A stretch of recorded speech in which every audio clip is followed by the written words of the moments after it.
செய்தி தலைப்புக்கு ஆதாரமாக ஆதார வசனம் எரேமியா 6ஆம் அதிகாரம் 16வது வசனம். வழிகளிலே நின்று பூர்வ பாதைகள் எவையென்று கேட்டு விசாரித்து நல்ல வழி எங்கே என்று பார்த்து அதிலே நடவுங்கள், அப்பொழுது உங்கள் ஆத்மாவுக்கு இளைப்பாறுதல் கிடைக்கும் என்று கர்த்தர் சொல்லுகிறார். அவர்களோ நாங்கள் அதிலே நடக்க மாட்டோம் என்கிறார்கள். ஆமென்.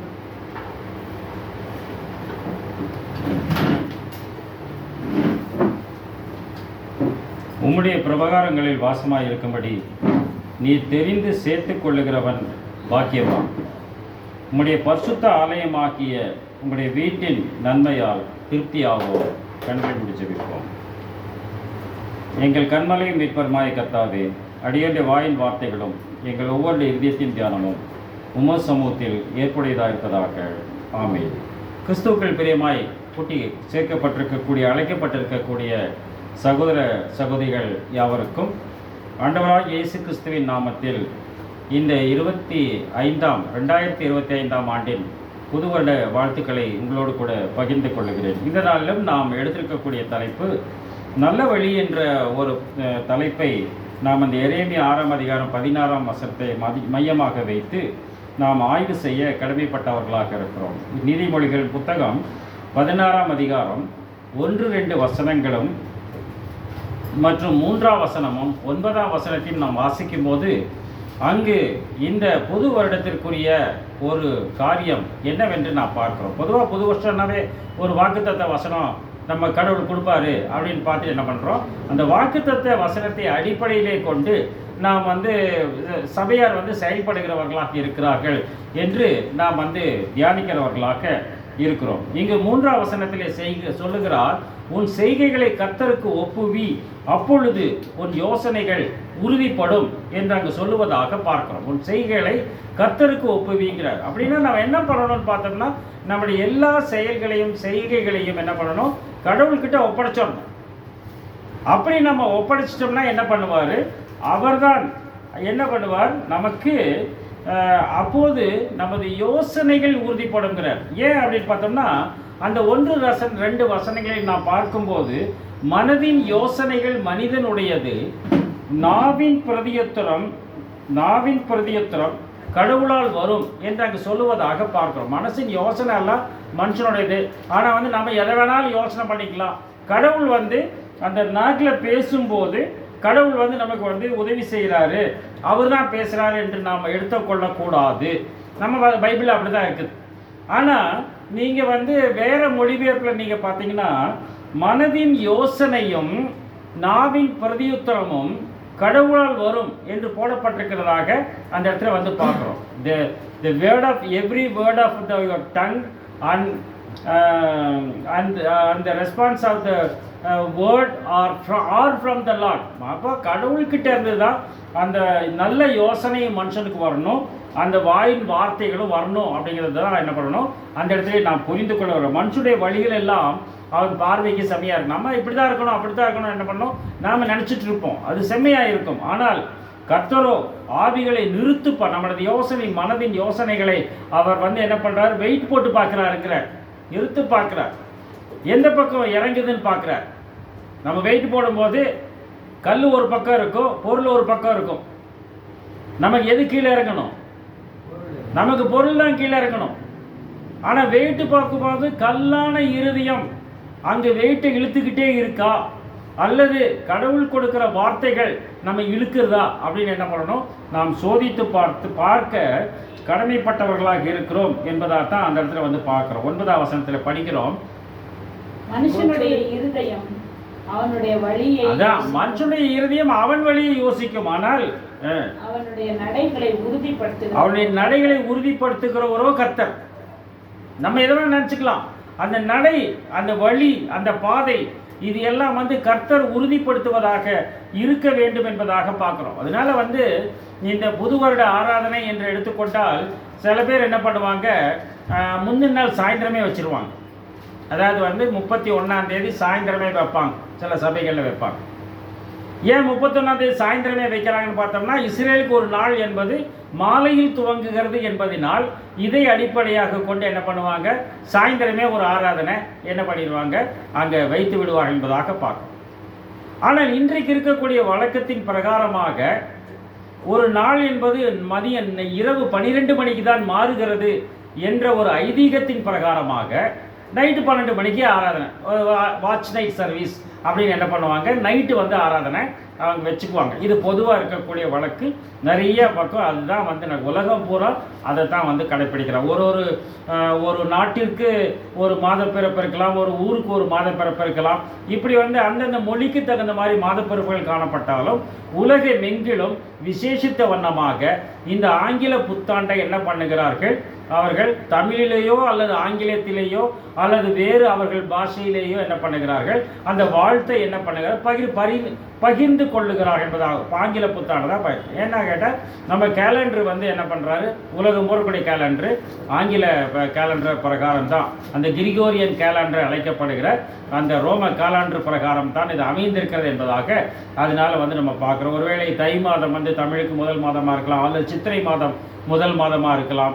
இப்படி பல மாதங்கள் வந்து அந்த பல பிரிவினருக்கு இருந்தாலும் இந்த வந்து நாட்களை என்ன பண்ணுகிறோம், நாம் விசேஷித்துக் கொள்ளுகிறவர்களாக இருக்கிறோம் என்பதாக. அந்த ரோமருக்கு எழுதும்போது பவுலடியார் எழுதுகிறார் 14ஆம் அதிகாரம் 6ஆம் வசனத்தில் 14:6 நாட்களை விசேஷித்துக் கொள்ளுகிறவர்கள் கர்த்தருக்கென்று விசேஷித்துக் கொள்ளுகிறார்கள். அதனால வந்து அது நைட்டில் சர்ச்சுக்கு போக முடியாதவங்க என்ன பண்ணிடுவாங்க, அவங்க இந்த வீசிங் கம்ப்ளைண்ட் இருக்குது, உடம்பு சரியில்லாமல் இருக்கிறவங்க, இவங்கெல்லாம் வந்து காலையில், பொதுவாக காலையில் நேரத்தில் நிறைய ஆராதனை 9 மணிக்கு வைப்பதை நான் வந்து பார்த்துருக்குறோம். அந்த 9 மணிக்கு வைக்கக்கூடிய ஆராதனை பார்த்திங்கன்னா முக்கால்வாசி வயசானவங்க தான் இருப்பாங்க. ரொம்ப வயசானவங்க தான் காலையில் வந்து பாருங்க. நைட்டு வர முடியாதுங்க, ஒரு குளிர் பனியாக இருக்குது, ஒரு டிராஃபிக்கு பஸ் வசதி இல்லை, போக்குவரத்து வசதி இல்லை, அது ரொம்ப நியூசன்ஸ் கொஞ்சம் நைட்டு நிறையா இருக்குது, போலீஸ் கெடுபடி இருக்குது, இப்படி பல காரியமாக சொல்லி என்ன பண்ணுவார்கள், காலை ஆராதனையிலேயே வந்து அவர்கள் அதுக்காக பிரத்யேகமாக இந்த நியூ இயரில் நைட் சர்வீஸ் மட்டும், வாட்ச் நைட் சர்வீஸ் மட்டும் இல்லை, காலை ஆராதனை வைக்கப்படும் என்பதாக பார்க்க படிகள். நாட்களை விசேஷித்துக் கொள்ளுகிறவர்கள் அவர்கள் கர்த்தருக்கென்று விசேஷித்துக் கொள்ளுகிறார்கள். பார்த்தீங்களா, அதுதான். நீங்கள் காலையில் வச்சாலும் சரி, நைட்டு வச்சாலும் சரி, மத்தியானம் வச்சாலும் சரி, எப்போ வச்சாலும் சரி, அது பகலின் 3ஆம் மணி வேலையாக இருக்கலாம், அதாவது காலையில் 9 மணியாக இருக்கலாம், அல்லது நண்பகலாக இருக்கலாம், 6ஆம் மணி வேலையாக இருக்கலாம், அல்லது பேதுரு போய் ஜெபித்த 3ஆம் மணி வேலையாக இருக்கலாம். பொதுவாக 3 மணிக்கு யாருமே அங்கே வைக்கிறது இல்லை இல்லையா, ஏன்னா அது வந்து பல அலுவல் இருப்பாங்க, தூங்குவாங்க, இப்படி பல காரியங்களை ஈடுபட்டு பண்ணுவாங்க. ஆனால் வந்து ஜெப வேலையாக 3ஆம் மணி வேலை என்று சொல்லுவதைத்தான் காலையில் 9 மணிக்கு ஆராதனை வைத்திருக்க என்பதாக அந்த இடத்துல வந்து பார்க்குறோம். 10ஆம் மணி வேலை, இப்படி பல மணி வேலைகளை நமது வேதாகமம் விளக்குறது என்பதால் ஜப வேலையாக இருக்கக்கூடிய நேரங்களை பார்க்கிறோம். அதனால தான் காலங்களை விசேஷித்துக் கொள்ளுகிறவர் அதை கர்த்தர் என்று விசேஷித்துக் கொள்ளுகிறாராம். அதுக்கப்புறம் தொடர்ந்து நாட்களை விசேஷித்துக் கொள்ளாதவர்களும் அவங்களும் கர்த்தருக்கென்று விசேஷித்துக் கொள்வாங்க. அப்போ வந்து என்ன பண்றாங்க, இது வந்து கடவுளுக்காக. அப்ப நம்ம வேலை செஞ்சாலும் சரி, இது கடவுள் பார்வையிலே வந்து இது வெளியேறப்பட்டதாக இருக்கிறது என்று அந்த காலங்களை விசேஷித்துக் கொள்வது, காலங்களை விசேஷித்துக் கொண்டவர்களாக இருந்தாலும் சரி, காலங்களை விசேஷித்துக் கொள்ளாதவர்களாக இருந்தாலும் சரி, நீங்க கல்யாணம் வைக்கிறவங்களா இருந்தாலும் சரி, அல்லது சிம்பிளா வைக்கிறவங்களா இருந்தாலும் சரி, அல்லது காது குத்து வைக்கிறவங்களா இருந்தாலும் சரி, பிறந்தநாள் கொண்டாடும் எதாக இருந்தாலும் சரி, அது உங்களுடைய மன நிர்ணயத்தின்படி உங்கள் பொருளாதார அடிப்படையில் இந்த காரியத்தை நீங்கள் செயல்படுத்தலாம் அப்படிங்கிறது தான் வேதம் நமக்கு கற்றுக் கொடுக்கக்கூடிய பாடமாக இருக்கின்றதாக பார்க்க. படிச்சிட்டீங்களா? போதுங்க. கலாத்தியர் 4ஆம் அதிகாரம் 10ஆம் வசனத்தில் பார்க்குறோம். கலாத்தியர் 4:10. ஏன்னா விசேஷம்னாவே சாப்பிட்றது வரும், அதுதான் அவர் தொடர்ந்து எழுதுகிறார். கலாத்தியர் 4:10. நாட்களையும் மாதங்களையும் காலங்களையும் வருஷங்களையும், நாட்கள், மாதங்கள், காலங்கள், வருஷங்கள் இதெல்லாம் நீங்க பாக்குறீங்க. முதல்ல நாட்கள் ஒவ்வொரு நாளாக மாறுது, அப்புறம் மாதங்கள், இத்தனை மாதம், இத்தனை நாட்கள் நம்ம சொல்றோம் இல்லையா, 365 நாளுங்கிறோம், 12 மாசங்கிறோம். அப்புறம் காலங்கள், 4 காலங்கள் நம்ம கூட வைக்கிறோம் இல்லையா. 4 காலங்களை அடிப்படையாக கொண்டு தான் என்ன பண்ணுறோம், நம்ம வந்து ஒரு சில பொதுக்கூட்டங்களை வந்து நாம் வந்து கருத்தரங்கங்களை வந்து நம்ம வந்து ஏற்பாடு செய்கிறோம். அதில் அநேகர் கலந்து கொள்ளுகிறார்கள். அப்போ காலங்கள்ங்கிறார், 4 சீசன்கிறார். அதுக்கப்புறம் வருஷங்களையும் பார்க்கிறீர்கள்ங்கிறார். இதெல்லாம் நம்ம பார்த்துக்கிட்டே தான் இருக்கோம். ஆனால் இது கடந்து போகக்கூடிய ஒன்றாக இருக்கிறத தான் பார்க்கணும். வருஷங்கள் காலங்கள் என்னதோ ஆண்டு அவருடைய ஆண்டுகள் ஆனால் முடிந்து போகாது. சங்கீதக்காரன் அப்படிதான் எழுதுறார் இல்லையா? வருஷத்தை உடைய நன்மையினால் முடிசூட்டுகிறீர் அப்படிங்கிறார். ஒவ்வொரு வருஷமும் அவருடைய நன்மையினால் முடிசூட்டப்படுகிறது. அவருடைய பாதைகள் நெய்யாய் பொழிகிறது. ஃபேட்னஸ்ங்கிறார். அப்படின்னா அந்த வழி, அந்த வழி நமக்கு ஸ்மூத்தாக இருக்குது. அந்த வழி என்ன பண்ணுறாரு, அதை அமைச்சு கொடுக்கும்போது நம்ம இதில் பிரியமாக நடக்கக்கூடியவர்களாக இருக்க வேண்டும். அது கரடு முரடான பாதையாக இருந்தாலும் சரி, மரணிகளின் பள்ளத்தாக்கில் நடந்தாலும் பொல்லாப்புக்கு நான் பயப்படேன்னு சொல்கிற அளவுக்கு அந்த பாதையை நமக்கு லகுவாக்கி கொடுக்கிறார். அப்படிங்கிறது தான் என்ன பண்ணுறோம், அந்த இடத்துல நம்ம பார்க்குறோம். அதனால தான் ஆண்டவராகிய இயேசு கிறிஸ்துவின் உபதேசம் என்று எடுத்துக்கொண்டால் அது முக்கியமாக ஆசீர்வாதமான உபதேசம் அல்ல, அது அதிகாரமுடைய உபதேசமாக இருந்தது என்று மத்தேயு மலை பிரசங்கத்தை முடிக்கும் போது எழுதுகிறதை பார்க்கிறோம். 7ஆம் அதிகாரம் 28-29 வசனங்களை தியானிக்கலாம். மத்தேயு 7:28-29. அவர் வேதகார பாரகரை போல போதிக்கவில்லையா? எப்படி போதிக்கிறார் பாருங்க. இயேசு இந்த வார்த்தைகளை சொல்லி முடித்த போது, இந்த மலை பிரசங்கங்களை எல்லாம் சொல்லி முடித்த போது, அவர் வேத பாரகரை போல் போதியாமல், அவர் வேத பாரகரை போல் சட்ட வல்லுநர்களை போல அவர் போதியாமல் அதிகாரம் உடையவராய், அவர் அதிகாரம் உடையவர் போதித்தார். அவர் அந்த கான்கிரீட்டா சொல்றார், அவர் அதிகாரம். இஸ்ரேலிலே நீ போதகனாய் இருந்து உனக்கு தெரியாதா? காற்றானது தன இஷ்டத்திலே வீசுகிறது, நீ உனக்கு தெரியாதா என்று என்ன பண்ணுகிறார்? நிக்கோதேமுட்ட பேசுறார். நிக்கோதேமு ராத்திரி சரண்டர் ஆகிறார். இதுதான் ராத்திரியில் கடந்து செல்லுகிறார்கள். ராத்திரியில் கடந்து செல்லுகிறவர்கள் எதை நோக்கி செல்லுகிறார்கள் பார்த்தோம்னா ஒளியை தேடி செல்லுகிறார்கள் இல்லையா? ஒளியாகிய இயேசு கிறிஸ்துவை நோக்கித்தான் செல்லுகிறார்கள். ஆனால் ஒளி ராத்திரியில் உதிக்காது, அது விடியல் காலையில் தான் உதிக்கும். இதே காலையில் 3 மணிக்கு நம்ம ஆராதனை வைக்கலாம்னு சொன்னால் எவ்வளோ பேர் வருவாங்க? நாங்கள் நைட்டே வந்துடுறோங்க, ஏன்னா விடிவெளி தோன்றுகிற காலமாக இருக்கிறது. அது விடிவெளிமா விடிஞ்சு வரும்போது காலையில் தாங்க நம்ம ஆராதனை வைக்கணும்னு விடிய காத்தால 3 மணிக்கு ஆராதனைக்கு வாங்கினா எவ்வளோ பேர் வரும்? யோசனை பண்ணிப்பாங்க இல்லையே? அதுதான் அவர் சொல்றாரு. அவர் ராத்திரியிலே கடந்து செல்கிறார். இயேசு கிறிஸ்து கூடவே இருந்தார் யூதாஸ். ஒளியின் இடத்தில் இருந்தவர் அந்த ராத்திரியிலே ஒளியை காட்டி கொடுப்பதற்காக சென்று விட்டார். காட்டி கொடுப்பவன் கடந்து சென்றான், அது ராக்காம். ஆனால் இஸ்ரேலிலே போதகனாக இருந்த நிக்கோதேமு கடந்து வந்தான். ராக்காலம் எங்க வந்தாரு? ஒளியின் இடத்திற்கு வந்தார். இதுதான் மெய்யான ஒளின்னு இஸ்ரேல்ல பரிசேயர்ல பெரிய போதகராக இருக்கிற கண்டுபிடிச்சிட்டார். அதுக்கப்புறம் அவர் எங்க வந்தார் தெரியுமா? அந்த நிக்கோதேமு பைபிள்ல அப்புறம் எங்க வர்றாரு? அவர் அடக்கம் பண்ணும்போது வந்துச்சு இல்லையா? அடக்கம் பண்ணும்போது வந்துச்சு. ஒரு ராத்திரியிலே இயேசுவின் இடத்தில் வந்தவர் ஒரு ராத்திரில போயிருக்கார் போல இருக்கு. அப்ப எப்படி ஒரு மானசீக குருவாக ஆண்டவராகிய இயேசு கிறிஸ்துவை ஏற்றுக்கொண்ட குருவாக அவர் இஸ்ரேலிலே செயல்பட்டிருக்கிறார் என்பதாக பார்க்கலாம். அது போலதான் நம்முடைய வாழ்க்கையிலும் சைலண்டா என்ன பண்ணணும், நம்ம இயேசுவுக்கு நான் ஜீசஸ் ஃபாலோ பண்ணேன்னு சொல்றது முக்கியம் அல்ல. நம்முடைய வாழ்க்கை தரத்தை பார்த்து நம்முடைய வழிகளை பார்த்து அது பூர்வ பாதையிலே செல்லுகிறார்களா என்பதை கண்டுபிடிக்க வேண்டும். அதனால தான் எரேமியா எழுதுவதை பார்க்கிறோம். 6ஆம் அதிகாரம் 16ஆம் வசனத்தில் வழிகளில் நின்றுங்கிற. நீங்கள் போகிறீங்க, 4 பக்கம் ரோடு போகுது, அங்கே என்ன பண்ணுங்க, டக்குனுக்கு நீங்கள் 2 வீலரில் போகிறீங்களோ எந்த வண்டியில் போகிற வாகனத்தில் போகிறீங்க நிறுத்திவீங்க. நம்ம போகிற வழி லெஃப்டா ரைட்டா ஸ்ட்ரைட்டா இல்லை இந்த கோணையை அவனு போகுது, அதான் நீங்கள் யோசனை பண்ணுறீங்க இல்லையா? அதை வழிகளில் நின்று பூர்வ பாதைகள் எவை என்று கேட்டு விசாரித்து, பூர்வ பாதைகள் எவை என்று கேட்டு விசாரித்து, அதை கேட்டு விசாரிக்கணுங்க. கேட்டு விசாரிச்சாதான் நமக்கு நல்ல வழிங்க.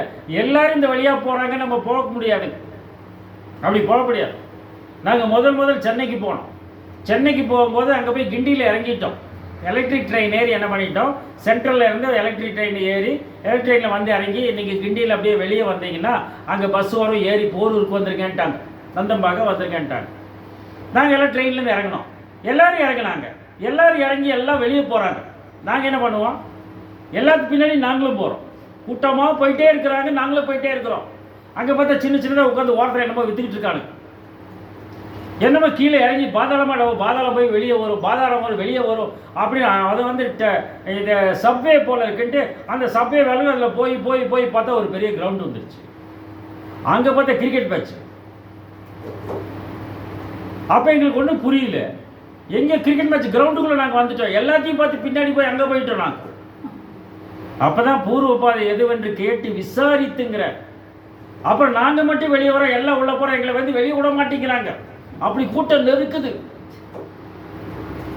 பார்த்தீங்களா. அதுதான் எல்லாரும் எப்படி போகிறாங்களோ அப்படி நீங்கள் போயிட்டீங்கன்னா அதுலேருந்து நீ வெளியே வந்து கஷ்டம். அப்புறம் கடைசியில் வந்து ஒரு போலீஸ்காரங்கிட்ட கேட்டு அப்புறம் வெளியே வந்து கஷ்டப்பட்டு வெளியே வந்து போனோம். அது முதலே கேட்டுருந்தா நாங்கள் என்ன பண்ணியிருக்கலாம், நாங்கள் கரெக்டாக போயிருக்கலாம் இல்லையா. எல்லாரும் போகிற போக்கில் போச்சு, இப்படி தான் மாட்டிக்கிறோம். அதை போகிற போக்கில் என்ன போகக்கூடாது, கேட்டு நின்று கேட்டு விசாரித்து நல்ல வழி எங்கன்னு பார்த்து அதிலே நடவுங்கள். இல்லை நடங்க.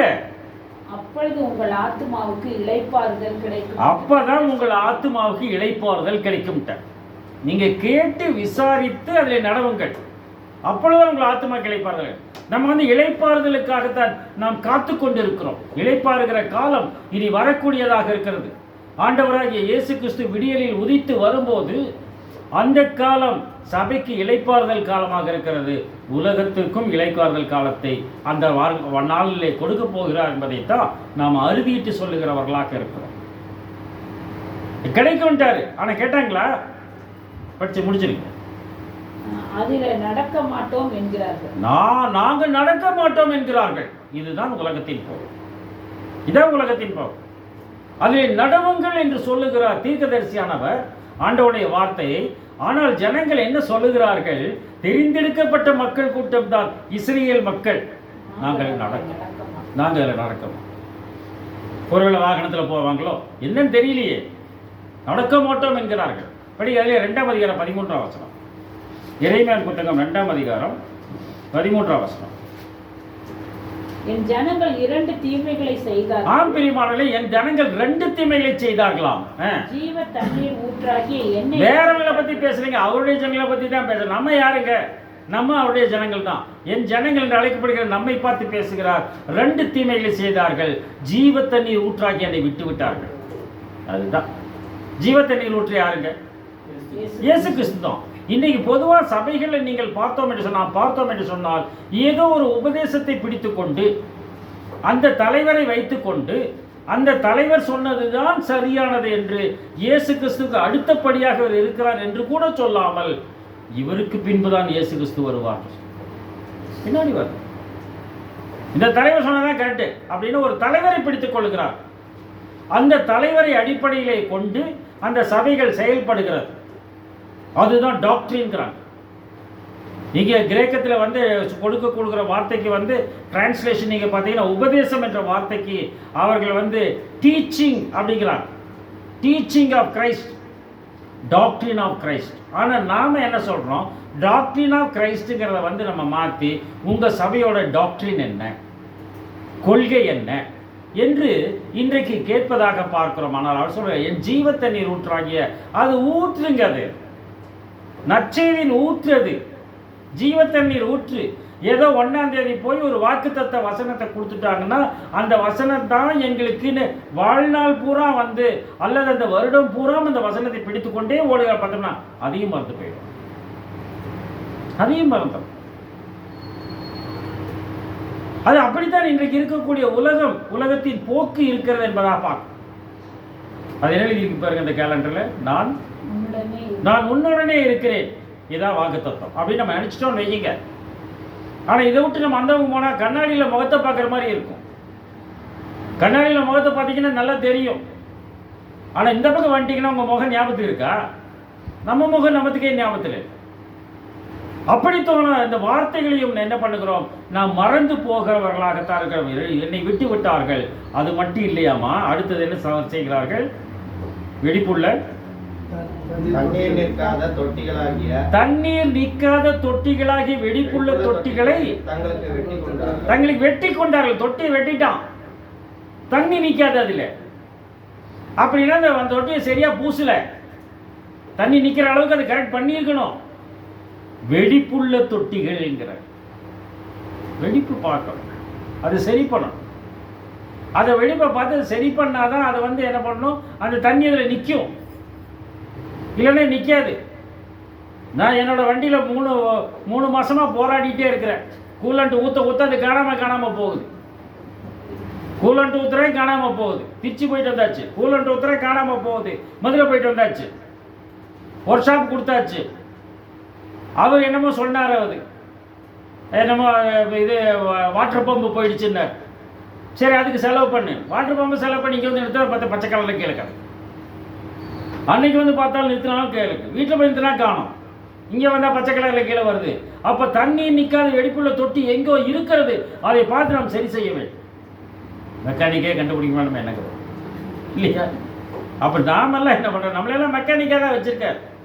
எங்கே ஓட்டை இருக்குன்னு பார்த்து அதை நம்ம சரி பண்ணுகிறவர்களாக இருக்க வேண்டும் என்பதாக பார்க்கணும். அந்த காலத்தில் பிரசங்கியார் என்ன பண்ணாங்க? பார்க்க மனப்படமாக வசனங்களை சொல்லுவாங்க. இன்னைக்கு நம்ம என்ன பண்ணுறோம்? ஒரு பெரிய பெரிய டைரி வச்சுக்கிறோம். பிரசங்கம் பண்ணும்போது என்ன பண்ணுறாங்க? பைபிள் சின்னதாக தான் இருக்கும், ஆனால் பைபிளை விட 2 மடங்கு பெருசாக அந்த டைரி இருக்கும். ஒரு பெரிய நோட் புக் இருக்கும். அப்போ அது இல்லைன்னா போக முடியாது. சில லேப்டாப் இருக்கும். ஆமாம், டேப் இருக்கும், லேப்டாப் இருக்கும். இதில் பார்ப்பாங்க. ஒருத்தர் சொன்னார், ஒருத்தர் பயங்கர பெரிய பிரசங்கம். அவர்கிட்ட அந்த லேப்டாப்பை பிடிக்கிறதுக்கு அவ்வளோதான், ஒன்றும் புரிய வச்சுருக்கோம். இதுதான் ஒரு குட்டி பேப்பர் வச்சு அது பறந்து போயிடும் காத்தடிக்கும் போது. எப்படி சொல்லுவாங்க? அவர் என்ன பண்ணுறதுன்னு தெரியாது. ஏசு கண்ணீர் விட்டார் சொல்லி முடிச்சிடுவாங்க. ஆனால் அந்த செய்தியும் உரமாக வந்து டச் பண்ணி அந்த ஒரே வார்த்தை மற்றெல்லாம் ஞாபகத்தில் இல்லை அவருக்கு. இயேசுவே கண்ணீர் விட்டார்னா நம்ம கண்ணு தண்ணி வந்துச்சு அதை கேட்டு. அப்படின்னா வார்த்தை வெறுமையாக திரும்ப உங்கள் கையில் இருக்கோ இல்லையோ, உங்களை பேச வைக்கிறவராக அவர் இருக்கிறார். உங்களை எடுத்து பயன்படுத்துகிறவராக இருக்கிறார் என்பதைத்தான் அந்த இடத்துல வந்து நான் பார்க்கிறவர்களுக்கு பிரியமானவர்களே. 18ஆம் அதிகாரம், அதில் எரேமியாவின் புத்தகம் 18ஆம் அதிகாரம் 15ஆம் வசனம். எரேமியா 18:15. என் ஜனங்களே என்னை மறந்து என் ஜனங்கள் 2 தீமையில் செய்தார்கள். என் ஜனங்கள் நடக்க மாட்டேன் என்கிறார்கள். என் ஜனங்கள் என்னை மறந்து மாயையான விக்கிரகங்களுக்கு தூபம் காட்டுகிறார்கள். மாயையான விக்கிரகங்களுக்கு தூபம் காட்டுகிறார்கள். விக்கிரகங்களுக்கு தூபம் காட்டுகள் என்று சொல்லாமல் மாயையான விக்கிரகங்களுக்கு தூபம் காட்டுகிறார்கள் என்கிறார். ஏன் தூபம் காட்டுகள் என்று சொன்னார் என்று கேட்டால், அங்க படிங்க 141:2 படிக்கிறோம். சங்கீதம் 141:2 படிக்கிறோம். என் விண்ணப்பம் உமக்கு முன்பாக தூபமாக. அப்படின்னா நாம் என்ன பண்றோம்? மாயையான விக்கிரகங்களுக்கு தூபம் காட்டுகிறோம் என்று சொன்னால் நம்ம விண்ணப்பம் பூரா அதில் தான் இருக்குது. மாயையான விக்கிரகத்துக்கு தூபம் காட்டுவதற்காக நாம் விண்ணப்பம் செய்கிறவர்களாக இருக்கும். செய்கிறோமா? அது என்ன மாயையான விக்கிரகம் என்று கேட்டால் படிங்க 1 யோவான் 5ஆம் அதிகாரம் 21ஆம் வசனம். 1 யோவான் 5ஆம் அதிகாரம் 21ஆம் வசனம். மாயையான விக்கிரகங்களாம். விக்கிரகம் சொல்லல அவரே, அது மாயையானதுங்கிற. சேர கொஞ்சம் முன்னாடி தெரியும். பிள்ளைகளே நீங்கள் விக்கிரகங்களுக்கு விலகி பிள்ளைகளை நீங்கள் விக்கிரகங்களுக்கு விலகி உங்களை காத்துக்கொள்ளுங்கள். பிள்ளைகள்ங்கிறாரு. அந்த பிள்ளைகள் என்ன செய்ய வேண்டுமா? விக்கிரகத்துக்கு விலகி தங்களை காத்துக்கொள்ள வேண்டும். அவருக்கு ஒரு பிள்ளை, அவருடைய பிள்ளைகள். அப்படின்னு என்னது? விக்கிரக ஆராதனை பற்றி தான் பேசுகிறாரா என்று கேட்டால், விலக்கி காத்துக்கொள்ளுங்கள் என்று சொன்னவர் விலகி ஓடுங்கள் என்று சொல்வதை பார்க்கிறோம். 1 கொரிந்தியர் 10ஆம் அதிகாரம் 14ஆம் வசனம். 1 கொரிந்தியர் 10:14. ஆகையால் எனக்கு பிரியமானவர்களே, ஆகையால் எனக்கு பிரியமான சகோதர சகோதரிகளே, விக்கிரக ஆராதனைக்கு விலகி ஓடுங்கள்ங்கிறார். நல்ல பாதையில் நட அப்படின்னார். இங்கே நம்ம விக்கிரக ஆராதனை விலகி ஓடுங்கிறார். நடந்தீங்கன்னா உங்களுக்கு பீஸ்ஃபுல்லாக நீங்கள் போவீங்க. ஓடினா என்ன ஆயிரும்? சோர்ந்து போய். ஓடினாலும் இளைப்படையார்கள் கர்த்தருக்கு காத்திருக்கார். கர்த்தருக்கு காத்திருந்து ஓடுகளா இருக்கார். விக்கிரக விலகி ஓடுங்கள் அப்படிங்கிறார். அப்போ எது விக்கிரக ஆராதனைன்னு பார்த்தோம்னா படிக்கலாம். கொலோசியர் 3ஆம் அதிகாரம் 5ஆம் வசனம், எபேசியர் 5ஆம் அதிகாரம் 5ஆம் வசனம். கொலோசியர் 3:5, எபேசியர் 5:5. ஆகையால் விபச்சாரம், அசுத்தம், மோகம், துர்ரிச்சை, விக்கிரக ஆராதனையான பொருளாசை, இந்த எல்லாத்துலையும் எது முக்கியமாக வருது பாருங்க? விக்கிரக ஆராதனையான பொருளாசை. இது எங்க இருந்து தோன்றுதான்? ஆகிய இவைகளை பூமியில் உண்டு பண்ணுகிற உங்கள் அவயவங்களை அழித்து போடுங்கள்ட்டார். விக்கிரக ஆராதனைக்கு ஒரு பொருளாசை ஆகிய விக்கிரக ஆராதனைட்டார். மேலெழுத்தும் சொரூபமும் யாருடையது என்று ஆண்டவர் கேட்கிறார். அதில் என்ன போட்டிருக்குது? ஒரு கோல்டு காயின் வச்சிங்கன்னா அதில் என்ன இருக்குது? காயின். மேலெழுத்தும் சொரூபம் என்ன இருக்குதுல்ல? சொரூபம் இருக்கிறதா? இருக்கு. நம்ம காசில் சொரூபம் இருக்கிறதா? இருக்கு. மேலெழுத்தும் சொரூபமும் அதை நீங்கள் நேசித்தால் அது விக்கிரகாராதனை. புரியுதுங்களா? அதுதான் சொல்றாரு அவரு. அது படி இன்னொன்று சொன்னேன். என்ன சொன்னாரு? விபச்சாரக்காரனாவது, அசுத்தனாவது, விக்கிரகாராதனைக்காரனாகிய பொருளாசைக்காரனாகிய, விக்கிரகாராதனைக்காரனாகிய பொருளாசைக்காரன். அதனாலதான் மாயையான விக்கிரகம்னாரு. இது மாயை. ஐ ப்ராமிஸ் டு பே த பேரர். என்கிட்ட எல்லாம் போயிடுச்சு. நீங்க வாங்கின உடனே என்ன இருக்குது அதுல? I promise to pay. அப்ப என்ன பண்ணணும்? அது நம்ம போட்டு நம்ம வந்து சேர்த்து வைக்க கூடாது. நம்ம கொடுத்துடணும். அதுலயே அப்படிதான் போட்டு கொடுத்துருந்தா அதுலயே இருக்கு. காகித குப்பையை நாம் சேர்த்து வைத்துக் கொண்டு இருக்கிறோமா, அல்லது காகித குப்பையின் வழியாக சிநேகரை சம்பாதிக்கிறோம்? அநீதியான உலக பொருளால் சிநேகரை அநீதியான உலக பொருள் எது இல்லையா? உலக பொருளே அநீதி தான். உலக பொருள் எல்லாம் மாயை தான். இதுல என்ன பண்ணணும்? நீங்க சிநேகரை சம்பாதிக்க வேண்டும் என்று சொல்லுங்க. ஆனால் நம்ம வச்சுக்கிட்டே இருந்தோம்னு வையுங்க, நிச்சயமாக சிநேகரை சம்பாதிக்க முடியாது என்பது தான் பார்க்கணும். மிக ஜாக்கிரதை உடையவர்களாக நாம் செயல்பட வேண்டும் என்பதை தான் சொல்ல. மல்கியா புத்தகம் 4ஆம் அதிகாரம் 4ஆம் வசனம். மல்கியா 4:4.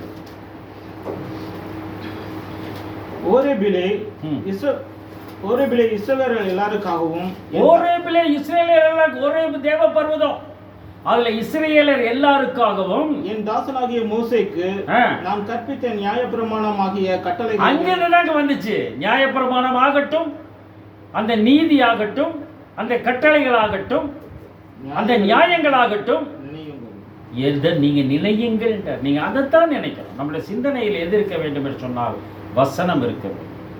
திடீர்னு நீங்க உட்கார்ந்துட்டு இருக்கிறீங்க, அப்படியே உட்கார்ந்துட்டு இருக்கிறீங்க, பிரதர் இப்போ என்ன நினைக்கிறேன் பிரதர்னு சொன்னால் நீங்கள் என்ன சொல்லுவீங்க? டக்குன்னு சொல்லணும். டக்குன்னு நம்ம சொல்கிறோம். இப்போ கேட்குறாரு ஒருத்தர் வந்து, பிரதர் எப்படி என்ன நினச்சிட்டு இருக்கீங்க அப்படின்னா, டக்குன்னு நம்ம தயங்கக்கூடாது. தயங்காம என்ன சொல்லணும்? சொல்கிற அளவுக்கு நம்முடைய சிந்தனை தூய்மையாக இருக்க வேண்டும், நன்மையாக இருக்க வேண்டும். காசு பணமே இல்லை, நான் என்ன பண்ணலான் இருக்கிறேன் அப்படின்னு சொல்லலாம், தப்பு இல்லை. நம்முடைய சிந்தை எதை நோக்கி இருக்கிறது அதுதான் பூர்வ பாதை. இதை கேட்டு விசாரிக்கிறவர்களாக, அதுதான் அதை நீங்கள் நினைக்க வேண்டும் என்று சொல்லுகிறார். இப்போ படிங்க, அதுலேயே இந்த 2ஆம் அதிகாரம் 6-8 படிங்க. மல்கியாவில் 2:6-8. சத்திய வேதம் அவன் வாயில் இருந்தது. அதான் பாருங்க, சத்திய வேதம் அவன் வாயில் இருந்ததான்.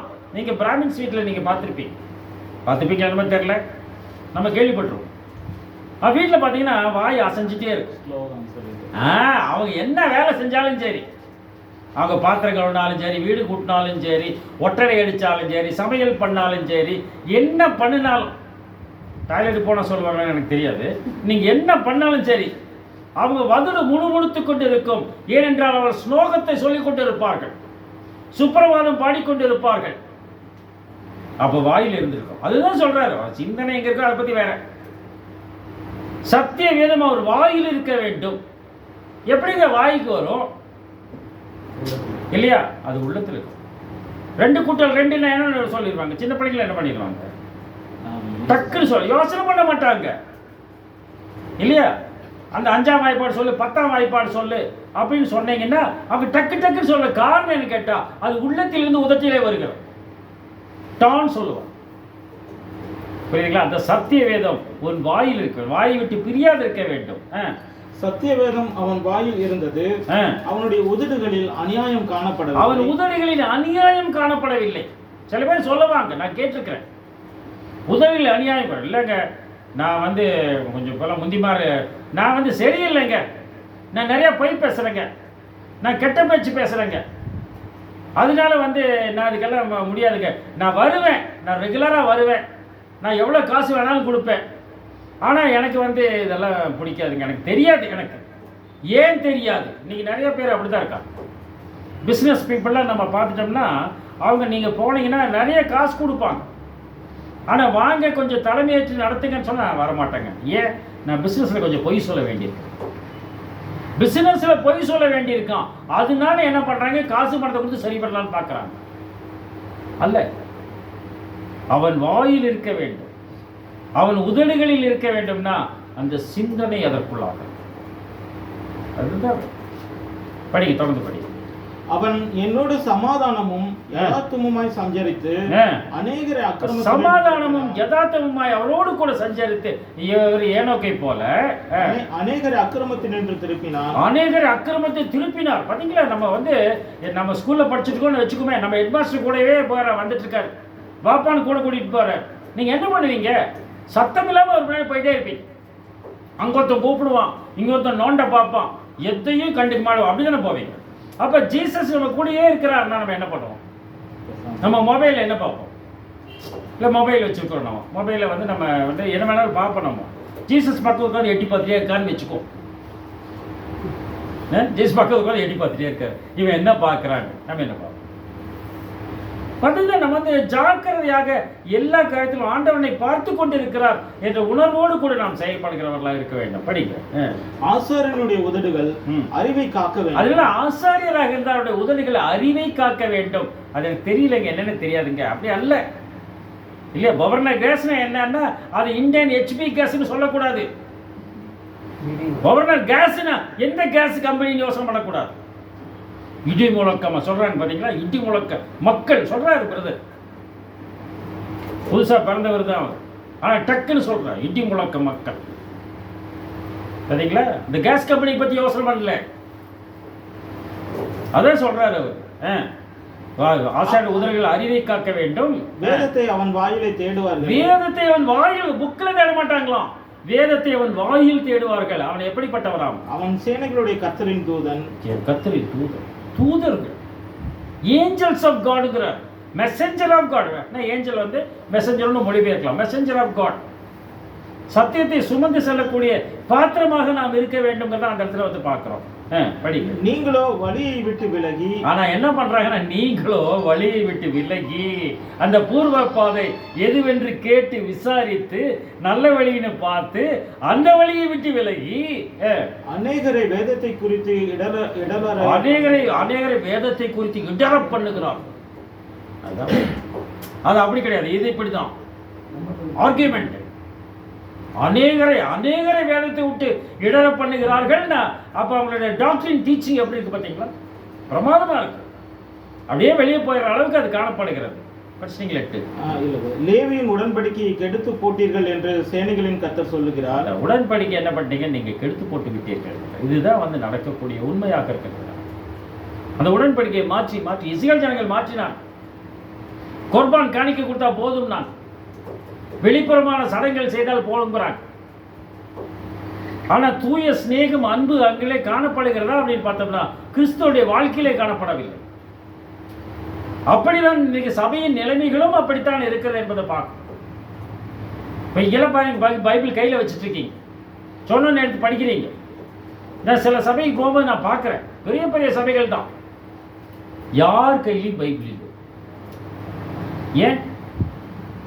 பைபிள் எடுத்து வாசிக்கிறதுக்குன்னு போஸ்டிங் போட்டுடுறாங்க.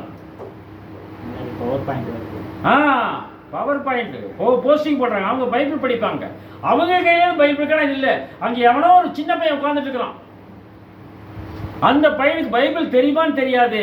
அந்த பையனுக்கு அந்த சொன்ன வசனத்தை எடுத்து டக்குன்னு ஸ்கிரீன்ல காட்ட தெரியும். அவன் காட்டுறான் அந்த புக்கு நேமு, அந்த அதிகாரம், அந்த நம்பர் கரெக்டாக எடுத்து டிஸ்பிளே பண்ணுறான், ஹைலைட் பண்ணுறான். எல்லாம் பார்க்குறாங்க. இங்கே தேர்காதுன்னு அதையே பார்த்துக்கலாம். கடைசியில் என்ன ஆகி போச்சு? கடைசியில் சர்ச்சுக்குள்ள பைபிள் காணோம்.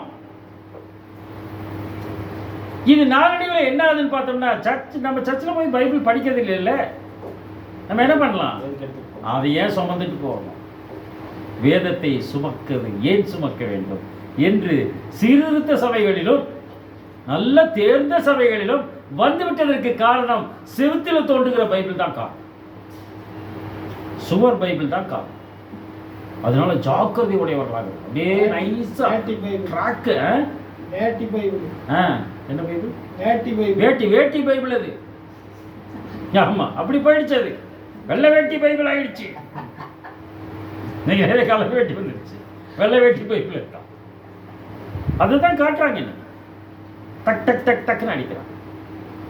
அப்ப வேதத்தை திருப்பி வாசிக்கக்கூடிய பழக்கம் போய்விட்டது. கேலண்டர்லயும் வசனம் படிச்சுக்கணும். இதான் நடக்குது. முடிச்சிட்டீங்களா? 8ஆம் வசனம். 8 முடிச்சிட்டாங்க. சரி, படிங்க. எரேமியாவின் புத்தகம் 6ஆம் அதிகாரம் 13ஆம் வசனம்.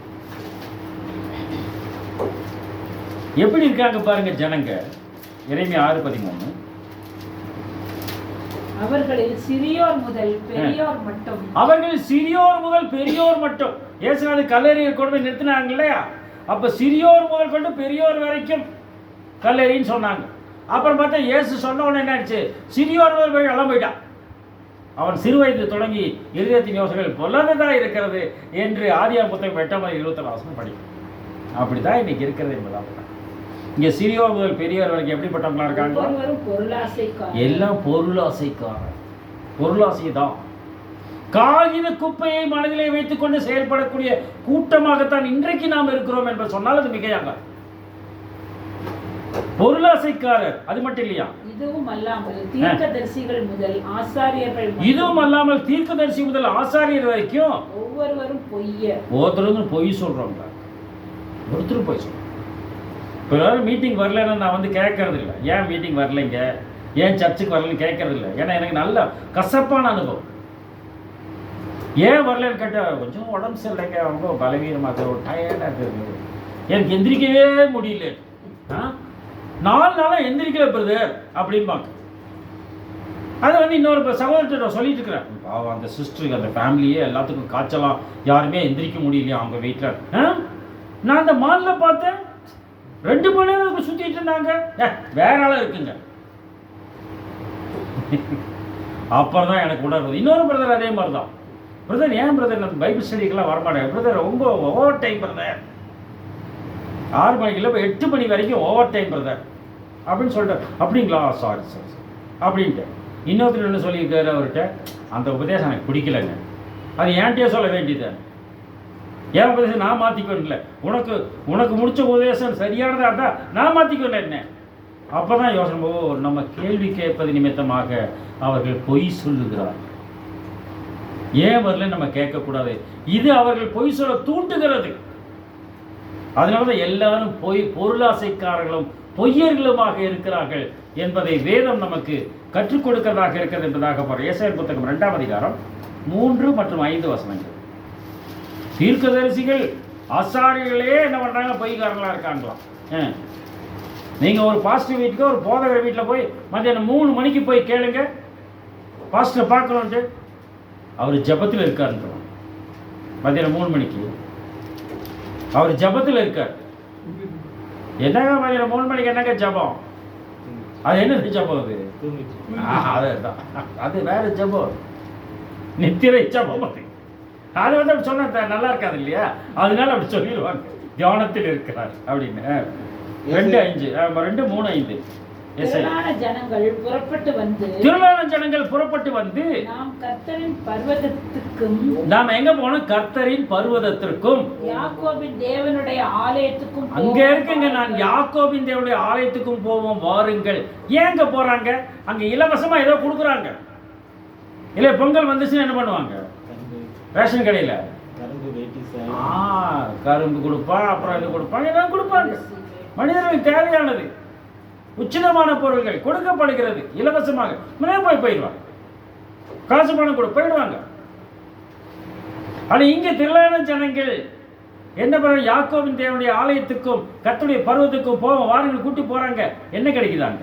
அவர் தமது வழிகளை நமக்கு போதி. இதுல போங்க, இங்கெல்லாம் போயிடாதுங்க. வழிகளை நமக்கு போதிப்பார். நாம் அவர் பாதைகளில் நடப்போம் பாருங்க. அவர் வருவார். ஏன்னா அவர் ராஜா ஆயிட்டாருங்க. அவர் தான் இங்க தலைவர். அவர் ராஜான்னு எல்லாத்துக்கும் தெரிஞ்சு போச்சு. வெளியே இப்ப தெரியாம இருக்கலாம், தெரிஞ்சு என்ன பண்ணிட்டாங்க, அவங்க பின்னாடி போகலாம். அதுவும் எல்லாம் இருக்கு பாருங்க. நம்மளாம் வயசானவங்களாயிட்டா, அவரு பின்னாடி போனவங்களா வயசாகல பாருங்க, சொல்லுவாங்களா மாட்டாங்களா? அப்ப அவங்க பின்னாடி போகலாம். அப்படி என்ன பண்றாங்க? அவர்கள் வருகிறார்கள் என்பதாக பார்க்கிறோம். 5ஆம் வசனம் படிச்சிட்டீங்களா? ஏனெனில் சீயோனிலிருந்து வேதமும் எருசலேமிலிருந்து கர்த்தரின் வசனமும் வெளிப்படும். அந்த வேதமும் வசனமும் தான் அவர்கிட்ட இருக்குது, அதனால தான் அவரை ஃபாலோ பண்ணி போறாங்க என்பதாக அந்த இடத்துல பார்க்குறோம். 5ஆம் வசனம். யாக்கோபின் வம்சத்தாரே, எனவே யாக்கோபின் வம்சத்தாராகிய நீங்கள் கர்த்தரின் வெளிச்சத்திலே நடப்போம் பாருங்கள். கர்த்தரின் வெளிச்சத்தில் நடப்போம் பாருங்கள். அவருடைய வெளிச்சம், அந்த வெளிச்சத்தை நோக்கி தான் நமது பயணம் இருக்கு. அதாவது ராத்திரியில் நம்ம வந்து ராத்திரிலேயே ஆராதனைக்கு வந்தாலும் இயேசு என்ற வெளிச்சத்தை பார்க்க தான் வருகிறோம். நாம் காலையிலே நாம் வந்தாலும் சூரியன் என்ற வெளிச்சத்தை பார்க்க வரும். அதுதான் கிழக்கு பார்த்து வருவோம் எல்லாரும் இல்லையா? கிழக்கு நோக்கி இருந்தது, சூரியோதய திசையை நோக்கி இருந்தது, அதில் வாசல் என்பதாக அந்த இடத்துல வந்து நாம் பார்க்கிறவர்களாக இருக்கிறோம். படிங்க ஏசாயா புத்தகம் 30ஆம் அதிகாரம் 21ஆம் வசனம். ஏசாயா 30:21. நீங்கள் வலதுபுறமாய் சாயும் போதும், பிரியமான சகோதர சகோதரி, நீங்கள் வலதுபுறமாய் சாயும் போதும் இடதுபுறமாய் சாயும் போதும் வழி இதுவே. அது வரத்தான் செய்யும். வலதுபுறம் இடதுபுறம் சாயக்கூடிய சூழ்நிலை வரும். வந்தாலும் வழி இதுவே, இதிலே நடவுங்கள் என்று, இதுதான் வழி, இதுல போங்க என்று சொல்லி உங்களுக்கு பின்னாலே சொல்லும் வார்த்தையை உங்கள் காதுகள், உங்களுக்கு பின்னாலே சொல்லும் வார்த்தையை, உங்களுக்கு வார்த்தைனா யாரு? இயேசுவை உங்கள் காதுகள் கேட்கும். இதான் வழி, இதுல போங்க, இந்த வழிதான் அப்படின்னு காதுகள் கேட்கிறது. இந்த காது கேட்ட உடனே நம்ம என்ன பண்ணணும்? அதைத்தான் நம்ம ஃபாலோ பண்ணணும். படிச்சிட்டீங்களா? நீதிமொழி 4ஆம் அதிகாரம் 27ஆம் வசனம். நீதிமொழி 4:27. வலதுபுறமாவது இடதுபுறமாவது சாயாதே.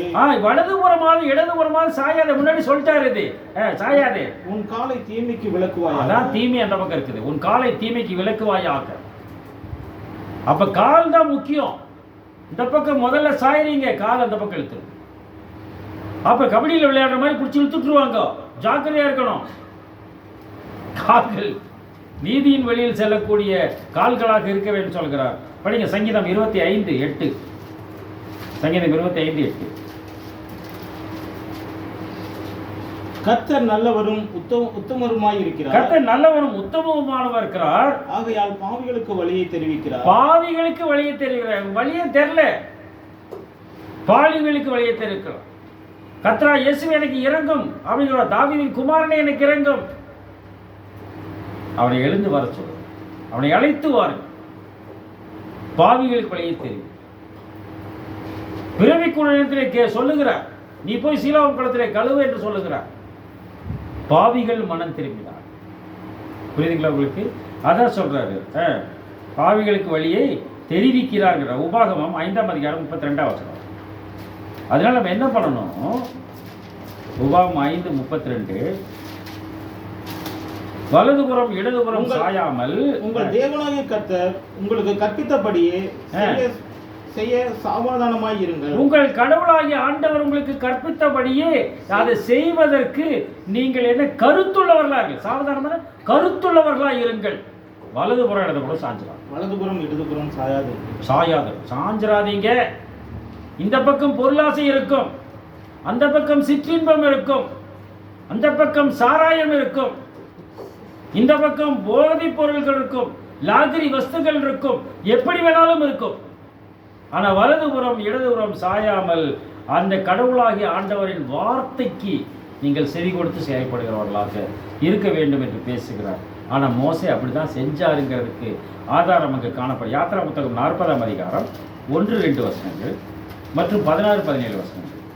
கர்த்தர் மோசேயை நோக்கி முதலாம் மாதம் முதல் தேதியிலே, இன்னைக்கு 1ஆம் தேதி, அந்த மாதிரி முதலாம் மாதம் முதல் தேதியில ஆசரிப்பு கூடாரத்தின் வாசஸ்தலத்தை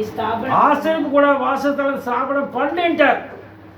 அப்புறம் பார்க்கலான்னு சொல்லல அவரு. அதிலே 16-17 படிங்க. கர்த்தர் தனக்கு கற்பித்தபடி எல்லாம் மோசே கற்பித்தபடி எல்லாம் மோசே செய்தான். எல்லாம் என்ன சொன்னாலும் அப்படியே செய்யும். நீங்கள் அந்த 40ஆம் அதிகாரம் படித்து பார்த்தீங்கன்னா எல்லாம் அப்படியே உள்ளி ஒரு பிசுறு இல்லாமல் செய்கிறாரு. 7 முறை திருப்ப இந்த வார்த்தை வருகிறது. இந்த அதிகாரம் கற்பித்தபடி எல்லாம் செய்தார். எப்போ ஸ்தாபிக்கப்பட்டதாம்?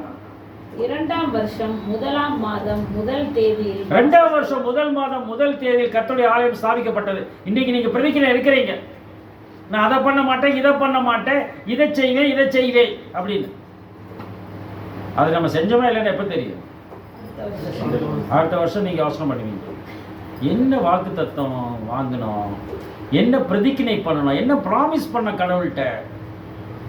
டெய்லி 3 மணிக்கு எந்திரிச்சு ஜெபம் பண்ணுவேன்னு சொல்லியிருந்தனும் 3 இருக்காது, 5 இருக்கும், இல்லைன்னா 6 இருக்கும்.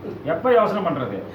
அடுத்த வருஷம் 1ஆம் தேதி என்ன பிரதிக்கினை பண்ணணும்னு, என்ன கடவுள்கிட்ட ப்ராமிஸ் பண்ணோன்னே தெரில, காலப்போக்கில் மறந்து போய் விட்டது.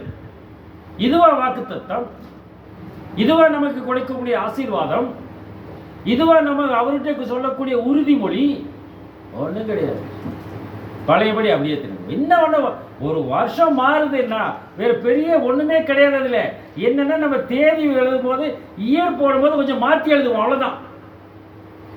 அது எழுதுறவங்களுக்கு, டேட்டு போடுறவங்களுக்கு தான் அது. மற்றவங்களுக்கெல்லாம் ஒரே மாதிரி தான் இருக்கும்.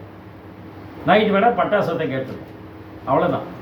மற்றபடி ஒரு நாளோ அல்லது ஒரு மாதமோ, அது மாத பிறப்போ, நாளின் பிறப்போ, வருடத்தின் பிறப்போ, இது எல்லாம் ஏறிக்கொண்டே செல்வது நமது வாழ்க்கை நன்மைக்காக என்று நாம் நினைத்து கொண்டிருக்கிறோம். இருக்கலாம், ஆண்டவரின் வருகை நெருங்கி கொண்டிருக்கிறது என்று நாம் ஏற்றுக்கொள்கிறவர்களாக இருக்கலாம். ஆனால் ஒவ்வொரு வருடமும் நம்முடைய வாழ்க்கையிலே நம்முடைய வயது ஏறிக்கொண்டிருக்கிறது. அது ஞாபகம், வயசு போயிட்டு ஒரு மைல்கல்லை நாம் கடந்து செல்லுகிறோம். ஒவ்வொரு ஆண்டும் ஒரு மைல்கல்லை கடந்து செல்லுகிறோம். அப்ப அந்த மைல்கல்லை கடந்து செல்லும் போது வயது ஏறிக்கொண்டு இருக்கிறது என்பது மாத்திரமல்ல, நாம் கடவுளை நெருங்கி கொண்டிருக்கிறோம் என்ற உறுதி. நான் இவ்வளவு பணம் சேர்த்திட்டேன், நான் இப்படி ஐஸ்வர்யம் ஆயிட்டேன், இப்படி ரொம்ப பிரமாதமா இருக்கிறேங்கிற நினைப்பு வரக்கூடாது நமக்கு. ஏன்? களஞ்சத்தை பெருசா கட்டி சொன்னார் இல்லையா, நான் நல்லா புசிச்சு குழுப்பி சந்தோஷமா இருப்பேன். என்னாச்சு? அவனுக்கு கொடுத்த வாக்குத்தத்தம் என்ன? அது மறைந்து போனது இல்லையா? ஒரு ராத்திரியிலே தோன்றி ஒரு ராத்திரியிலே அழிந்து போகிற ஆமணக்கு செடியை போன்றது வாழ்க்கை. ஒண்ணுமில்லாம போச்சு. அவர் சந்தோஷமா நிழல்ரா இருக்குன்னு உட்கார்ந்தாரு, அடுத்தபடி காணோம். அவர் மேல தலையில முடியல போட்டிருக்கு. அவருக்கு வந்து ஒரே வெயில், நான் செத்துறணும் அப்படிங்கிற அளவுக்கு என்ன ஆச்சுன்னா, ஒரே நாள்ல ஒரு நைட்டு வந்து காலையில வந்து வெயில் வந்தோன்னா அவருக்கு கஷ்டம். யாருக்கு சொல்றேன்? இந்த வயிற்றுக்குள்ள போயிட்டு இருந்தார் இல்லையா? மீன் வயிற்றுக்குள்ள போயிட்டு வந்த நிலைமை அதுங்க. வலது கைக்கும் இடது கைக்கும் வித்தியாசம் 1,20,000 நான் பரிதாபம் இருப்பான்னு கேட்கிறார் அவர். நீ இப்படி சங்கடப்படாத. அப்ப அது போலதான் நம்முடைய வாழ்க்கை இருக்க வேண்டும் என்பதாக. என்ன நிலைமையிலே நாம் இருக்கிறோம்? நாம் சிந்திக்கிறவர்களாக நாம் இருக்கிறோம். அந்த சிந்தனையின் வழியாக ஆண்டவரின் பட்சத்தில் சேருகிறவர்களாக இருக்க வேண்டும் என்பதாக பார்க்கிறார்கள். கர்த்தர் கற்பித்தபடி எல்லாம் மோசே செய்தான். அந்த மாதிரி நம்ம ஒரு பிரதிஜை எடுத்துக்கிட்டோம்னா, ஒரு ப்ராமிஸ் பண்ணிட்டோம்னா, அந்த ப்ராமிஸை டெய்லி என்ன பண்ணணும்? நம்ம யோசனையில கொண்டு வரணும். கொண்டு வந்து கர்த்தருக்காக என்னுடைய வளர்ச்சியை நான் காட்டுகிறேன் அப்படிங்கிற அளவுக்கு காணப்பட வேண்டும். அதுதான் யோசுவா செய்தார் என்பதாக பார்க்கிறோம். படிக்கலாம். யோசுவாவின் புத்தகம் 1ஆம் அதிகாரம் 7-8 வசனங்கள். யோசுவாவின் புத்தகம் 1ஆம் அதிகாரம் 7-8 வசனங்கள். என் தாசனாகிய மோசே உனக்கு கற்பித்த நியாயப்பிரமாணத்தின்படி எல்லாம், என் தாசனாகிய மோசே அவனுக்கு கற்பித்த நியாயப்பிரமாணத்தின்படி எல்லாம் எல்லாம் செய்ய கவனமாய் இருக்க மாத்திரம் மிகவும் பலம் கொண்டு திடமனதாயிரு. அந்த கவனமா செய்யறதுக்கு கவனமா இருக்கிற மாத்திரம் மிகவும் பலம் கொண்டு திடமனதாயிரு. நீ போகும் இடமெல்லாம் புத்திமானாய் நடந்து கொள்ளும். அதனால நீ அதுல நல்லா கவனமா இருந்தீன்னா நீ போகும் இடமெல்லாம் புத்திமானாய் நடந்து கொள்ளுவாய்.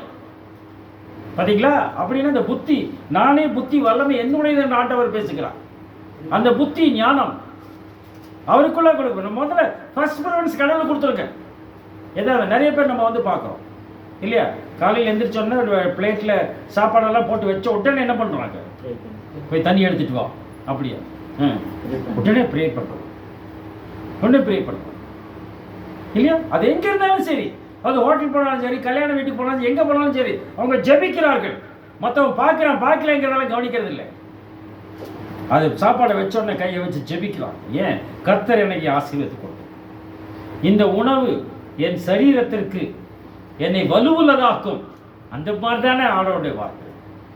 பிரதர் கூட அடிக்கடி சொல்லுவார், ஒரு வார்த்தை கிடைத்த உடனே உட்கொண்டே தாமதிக்கவே இல்லை.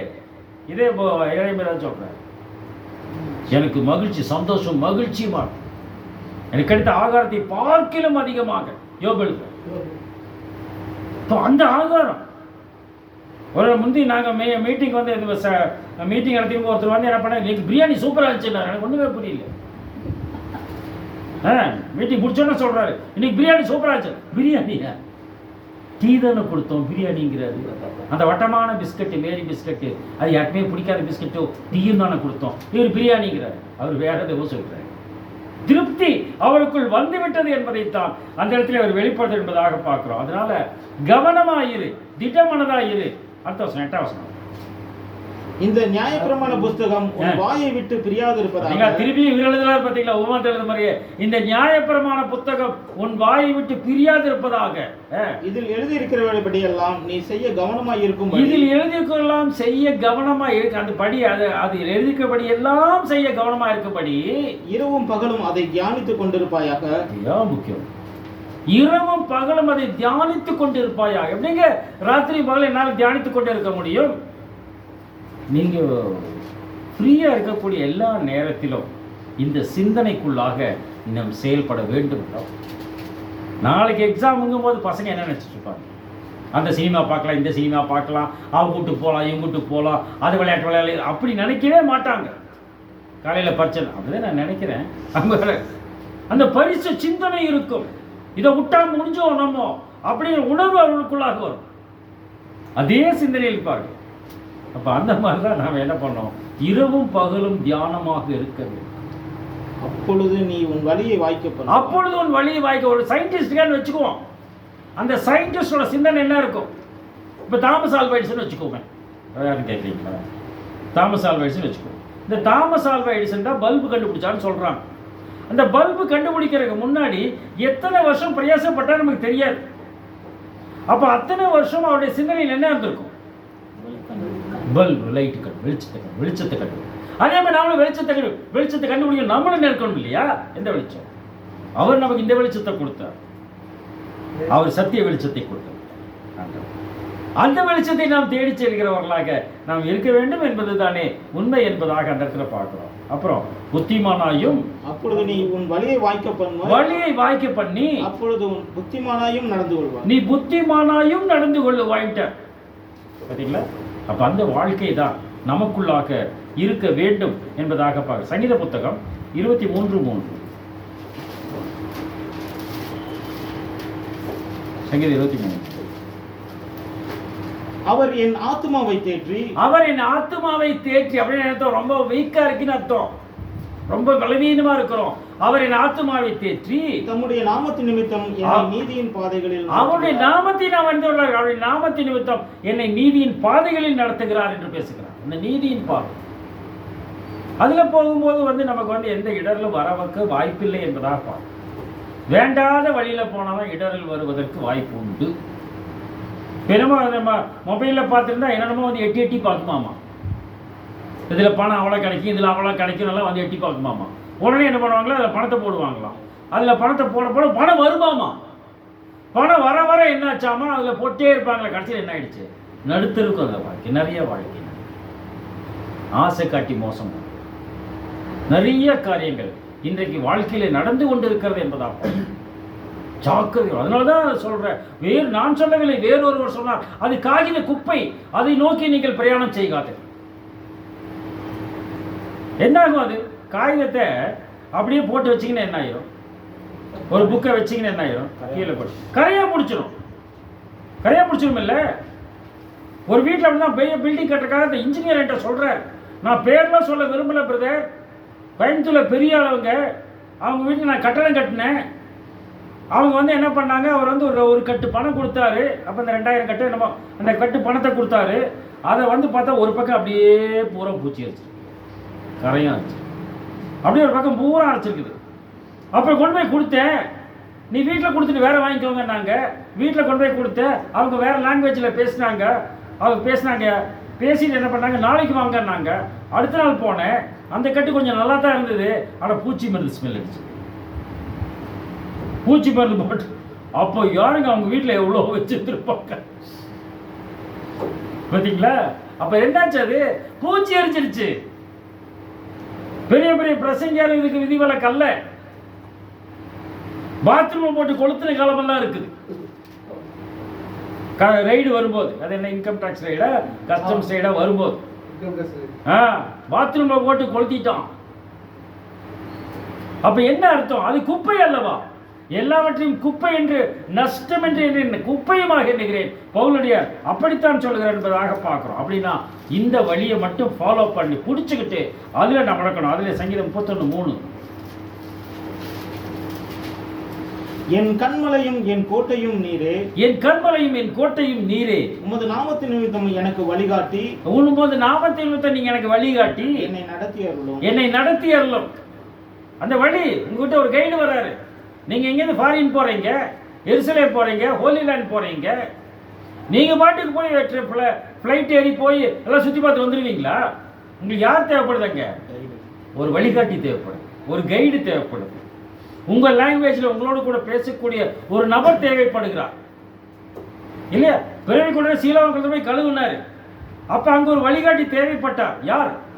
சீலோவ குளத்தை அறிந்தவர் தேவைப்பட்டார். அந்த இடத்துல அவர்தான் கூட்டிட்டு போயிருக்கணும். எனக்கு வழி தெரியாத ஒண்ணு பண்ண, அந்த லாங்குவேஜ் தெரிஞ்சவர், உங்க லாங்குவேஜும் தெரிஞ்சவர் உங்களை வழிகாட்டு இல்லையா?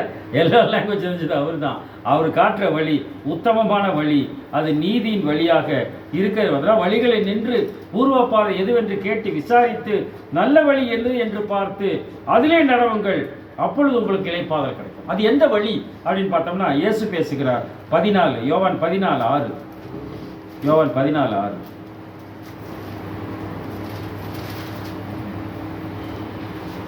அதற்கு இயேசு, நானே வழியும் சத்தியமும் ஜீவனுமாக. அதற்கு இயேசு சொன்ன, நானே வழி, நானே சத்தியம், நானே ஜீவன். ஐ ஆம் த வே, ஐ ஆம் the truth and the life. எல்லாம் நான் தான். நான் தான் வழினார், நான் தான் சத்தியம் தான். எது சத்தியம்? அதிலே 17 உம்முடைய சத்தியத்தினாலே அவர்களை சத்தியம் என்ன பண்ண நம்மை பரிசுத்தமாக்குகிறது. வசனமே சத்தியம். வசனமா சத்தியம். வசனம் தாங்க. வசனத்தை விட்டு நீங்க விலகி போயிடாதீங்க தயவுசெய்து. வசனம் தான் சத்தியம். இன்னைக்கு எத்தனையோ நமக்கு வந்து மொபைல் ஆப்ஸ் வந்துருச்சு. நம்ம வந்து எல்லாம் பார்த்தோம்னா நிறைய வீட்டில் அப்படி தான் பண்ணுறாங்க. நிறைய வீட்டில், ரோட்டில், பஸ் ஸ்டாண்டில் எல்லா பக்கம் என்ன பண்ணுறாங்க, கீழே குளிஞ்சிருக்காங்க. அவ்வளோ சாந்தமாக என்ன பண்ணுறாங்க, அவங்க வந்து கீழே குளிச்சுக்க யாரும் மேலே பார்க்கறது. குளிஞ்சதல் நடக்கும்போது குளிஞ்சதல் ஆம்பளையாட்டு பொம்பளையாட்டம் குளிஞ்சதல் நிமிராமல் நடக்கிறாங்க. குளிஞ்சு உட்கார்ந்துட்டு இருக்கிறாங்க, கையவே பார்த்துட்டு இருக்கிறாங்க. தண்ணி தட்டி பகலில் தடவி கொண்டு திரிகிறார். தடவி கொண்டிருக்கக்கூடிய காரில் உலகத்தை மூணு சொன்னா 9வது வாதையில தடவி கொண்டிருக்கக்கூடிய காரில், அதனால அங்க வெளிச்சம் வருது. மூஞ்சி மட்டும் தெரியுது. பார்த்தா அப்படியே பார்த்தோம்னா வெளிச்சம் அப்படியே படிச்சு தடவி கொண்டு தடவி டச். அப்ப கடைசி காலத்தில் மனுஷன் தற்பிரியராய் அப்படின்னாரு தீமத்தை கலக்கும் போது. அப்புறம் குச்சி வேற வச்சுட்டு தற்பிரி. ஒரு போட்டோகிராஃபர் வந்தாராம் ஒரு கல்யாணத்துக்கு. பார்த்தாராம் எல்லாம் இப்படி எடுத்துட்டு இருந்தாங்களாமா, இப்படி பண்ணிட்டு இருந்தாங்களா. ஆனா எதுக்குடா என்ன கூப்பிட்டீங்கன்னு போயிட்டானா. ஏன்? தற்பிரியர், பணப்பிரியர். இதுதான் இன்னைக்கு வந்து நடமாடி கொண்டிருக்கிறது என்பதாக பார்க்கிறோம். அதனால ஜாக்கிரதை உடையவர்களாக நாம் இருக்க வேண்டும் என்று அந்த இடத்துல வந்து பார்க்கிறோம். அப்போ வந்து சத்தியம், சத்தியத்தினால அவர்களை பரிசுத்தமாக்கும் உமது வசனமே சத்தியம். அதே 6:63 எது ஜீவன்? ஆவியை உயிர்ப்பிக்கிறது. ஆவி உயிர்ப்பிக்கிறது. மாம்சமானது ஒன்றுக்கு உதவாது. நான் உங்களுக்கு சொல்லுகிற வசனங்கள் ஆவியாயும் ஜீவனாயும். நான் உங்களுக்கு சொல்லுகிற வசனங்கள் ஆவியாயும் ஜீவன். அதாங்க ஆவி, அதான் ஜீவன். வார்த்தை எழுப்பும், வார்த்தை பிழைக்க வைக்கும். இதான் நம்மை தட்டி எழுப்புகிறது. அந்த வார்த்தையை நோக்கி நாம் செயல்படுகிறவர்களா இருப்போம். அவர் சைலண்டா இருப்பார், வெளியவே தெரிய மாட்டார். நம்ம தான் கண்டுபிடிக்கணும். அவர் நம்ம கண்டுபிடிச்சோம் வையுங்க, மற்றவன் கேட்பான், நீ கிறிஸ்தவனான்னு கேட்பான். ஏன் கேட்கிறான்? நீ எல்லாம் கிறிஸ்தவனா கேட்கறது வேற, அது வேற. நீ எல்லாம் கிறிஸ்தவனா அப்படி கேட்கறது வேற. நான் கிறிஸ்தவன் தெரிஞ்சவன் தான் அப்படி சொல்லுவான். நீங்க கிறிஸ்டினா அப்படின்னு கேட்டான்னா உங்கள் ஏதோ நீங்கள் பிரதிபலிக்கிறீங்கன்னு அர்த்தம். அப்படி இது வரைக்கும் யாராவது கேட்டிருக்காங்களா? சிந்திச்சுப்போம், நம்ம சிந்திச்சுப்போம். நம்ம எது வேணாலும் ஃபாலோ பண்ணுறதா இருக்கலாம். ஆனால் இந்த கேள்வி வந்துச்சுன்னு வைங்க, அப்போ நீங்கள் பாதைக்கு வந்திருக்கீங்க என்பது அங்கு பொருளாக இருக்கிறது என்பதாக பார்க்கிறோம். ஆனால் அவர்கள் என்ன சொல்லுகிறார்கள் பார்த்தோம், அந்த எரேமியா 6:16 நாங்களும் நடக்க மாட்டோம் என்கிறார்கள். அப்படிதான் படிக்கிறாங்க, நாங்கள் நடக்க மாட்டோம். அதே ஏசாயா எழுதுகிறார் பாருங்க, 1ஆம் அதிகாரம் 3ஆம் வசனத்தில், ஏசாயா 1:3 வானம் மாடு தன் எஜமானையும் கழுதை தன் ஆண்டவனின் முன்னணியையும் அறியும். மாடு தன் எஜமானையும் கழுதை தன் ஆண்டவனின் முன்னணியும் அறியும்ங்கிறார். நச்சமா தான்றது. பழைய காலத்தில் ஒருத்தர் சொல்லியிருக்காரு என்கிட்ட, காங்கேயத்தில் ஒரு கிராமம், அந்த கிராமத்தில் நைட் 2 மணிக்கு மாட்டு வண்டியை பூட்டி, ரெட்டை மாட்டு வண்டியை பூட்டி அதை படுத்து தூங்கிடுவாராம். நைட் 2 மணிக்கு தூக்கம் வரல தானே, தூங்கிடுவாராம் படுத்து. இந்த மாடு அப்படியே போயிட்டே இருக்குமா, போய் அந்த இதெல்லாம் உடம்பெல்லாம் தாண்டி அங்கே போய் காலையில் 5 மணி ஒரு டீ கடையில் போய் நிற்குமா. அது கரெக்டாக நிற்குமா. அவர் எந்திரிச்சு பார்த்தா டீ கடையில் நிற்குமா. இவர் போய் எஜமானிக்கு வந்து டீ குடிப்பார், அவர் தெரியும் அவருக்கு. அவர் போய் டீ எல்லாம் குடிச்சிட்டு அதுக்கு புல்லெல்லாம் போட்டுட்டு அப்புறம் பொள்ளாச்சி போவாராம். 6 மணிக்கு போயிடுவாராம். போயிட்டு என்ன பண்ணுவாராம், அங்கே சந்தைக்கு போய் எல்லாத்தையும் வாங்கி எல்லாம் கட்டி எல்லாம் ஏற்றி வச்சு திருப்பி படுத்துருவாராம். வீட்டில் கொண்டு நிறுத்திடுமா. எப்படி இன்னைக்கு இருக்கக்கூடிய டெஸ்லா கார் தான் அன்னைக்கு. இன்னைக்கு கார் அதே கூட்டிகிட்டு போகும், அதே கூட்டு வரும், எல்லாம் பண்ணும், அதே பண்ணும். இந்த சிஸ்டம் அன்னைக்கு இருந்துச்சு. இங்கே மாடு தன் எஜமானையும் கழுதை தன் ஆண்டவனின் முன்னணையும் அறியும். இஸ்ரவேலோ அறிவில்லாமலும் உணர்வில்லாமலும். இன்னைக்கு இஸ்ரேல் பெரிய பால நம்ம பீத்திட்டு இருக்கிறோம். ஆனால் என் ஜனம் இஸ்ரேல் அறிவில்லாமலும் என் ஜனம் உணர்வில்லா. இயேசு பற்றி அறியல, அதை தான் சொல்றார். என்னை பற்றி தெரியல, என்னை விட்டு விட்டது அப்படின்னு சொல்றார். ஏன், யார் இதை விட்டு விட்டார்கள் பார்த்தோம்னா, படிங்க யோவான் 8ஆம் அதிகாரம் 47, 43, 31. யோவான் 8, 47, 43, 31. தேவனால் உண்டானவன் தேவனுடைய வசனங்களுக்கு செவி. அதாங்க, தேவனால் உண்டானவன், கடவுளால் உண்டானவன் கடவுளுடைய வசனங்களுக்கு செவி கொடுக்கிறான். அந்த வார்த்தை காதுக்குள்ள போயிடும், எப்படினாலும் போயிடும். நீங்கள் தேவனால் உண்டாயிராதபடியினால், நீங்கள் கடவுளால் உண்டாயிராதபடியினால் செவி கொடாமல் இருக்கிறீர்கள். நீங்க கேட்க மாட்டீங்கங்கிற, நீங்கள்ங்கிற 43ஆம் வசனம். ஏன் கேட்கலையா? என் வசனத்தை நீங்கள் ஏன் அறியாமல் இருக்கிறீர்கள்? உங்களுக்கு ஏன் என் வசனம் தெரியல? என் உபதேசத்தை கேட்க மனதில்லாது இருக்கிறது. அந்த உபதேசம், இயேசு கிறிஸ்து உபதேசம் கேட்க மனசே வரல, அதனால கேட்கல. நீங்கள் இங்க யாரை பத்தி பேசுறாரு? அந்நிய ஜனங்களா, பரிசேயர்களா, வேத பாரகரா? அவங்கள பத்தி எல்லாம் பேசல. நான் படி 31. இயேசு தம்மை விசுவாசித்த யூதர்களை நோக்கி, அதான் யாரை பத்தி பேசுறாரு? தம்மை விசுவாசித்த யூதர்களிடத்திலே பேசுகிறார். நீங்க அறிவிப்பீங்க, நாம் அப்படி இருக்கோம். எவ்வளவு ஆண்டுகள் நம்ம ஆண்டவர், நம்ம சந்ததி, ஒரு அநேகர் என்ன பண்றாங்க, 2ஆம் சந்ததி கிறிஸ்தவர்கள், 3ஆம் சந்ததி கிறிஸ்தவர்கள் எல்லாம் இருக்கிறார்கள். ஆனால் நாம இயேசு கிறிஸ்துவை விசுவாசித்த யூதரை பற்றி தான் அவர் பேசுகிறார். நாம விசுவாசிகளாக இருந்து கொண்டு அவருடைய உபதேசத்திற்கு செவி கொடுக்காதபடி, அவருடைய வார்த்தைகளை புரிந்து கொள்ள முடியாதபடி, கடவுளால் உண்டாயிராதவர்களாக, பிசாசினால் உண்டானவர்களாக நாம் உலக சம்பத்திற்குள்ளாக செயல்பட்டு கொண்டிருந்தால் இது புரிவதற்கு வாய்ப்பில்லை என்பதை அந்த இடத்துல பார்க்குறோம். நீதிமொழிகள் 3ஆம் அதிகாரம் 5, 6, 7. நீதிமொழிகள் 3, 5, 6, 7. உன் சுய புத்தியின் மேல் சாயாமல். அதனால சகோதர சகோதரி, நீங்கள் நாம் நமது சுய புத்தியின் மேல் சாயாமல் உன் முழு இருதயத்தோடும் கர்த்தரில் நம்பிக்கையாயிருந்து, நம்முடைய முழு இருதயத்தோடும் கர்த்தரிடத்தில் நம்பிக்கையாயிருந்து, உன் வழிகளில் எல்லாம் அவரை நினைத்து, உன் வழிகளில் எல்லாம் நினைத்துக்கொள். அதான் அவருடைய வழிதானே. உன் வழிகளில் எல்லாம் அவரை நினைத்துக்கொள்.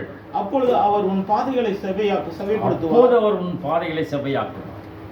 நீ என்ன பண்ணுவ? புத்திமான படிச்சீங்களா 7 வரைக்கும்? நீ உன்னை ஞானி என்று எண்ணாதே. நீ உன்னை ஞானி என்றெல்லாம் தெரிஞ்சுக்கும். அப்படி நான் தெரிஞ்சவன் நினைக்காதீங்க. நீங்க கர்த்தருக்கு பயந்து தீமையை விட்டு விலகு. கர்த்தருக்கு பயந்து தீமையை விட்டு விலகு. அப்படிதான் அந்த இடத்துக்கு சுய புத்தியின் மேல் சாயாமல் நம்முடைய வழிகள் எல்லாம் அவரை நினைத்து கொண்டு நம்ம ஞானி என்று எண்ணாதபடி செயல்பட்டால் அது உன் நாபிக்கு ஆரோக்கியமும் எலும்புக்கு ஊனமாகும். அப்ப நம்ம கர்த்தரிடத்தில் நாம் திரும்புகிறவர்களாக, கர்த்தருக்கு பயந்தவர்களாக நம்மை தீமையை விட்டு திருப்புவராக அவர் இருப்பார் என்பதைத்தான் அந்த இடத்துல நாம் புரிந்து கொண்டவர்களாக இருக்கிறோம். எரேமியா 6:16.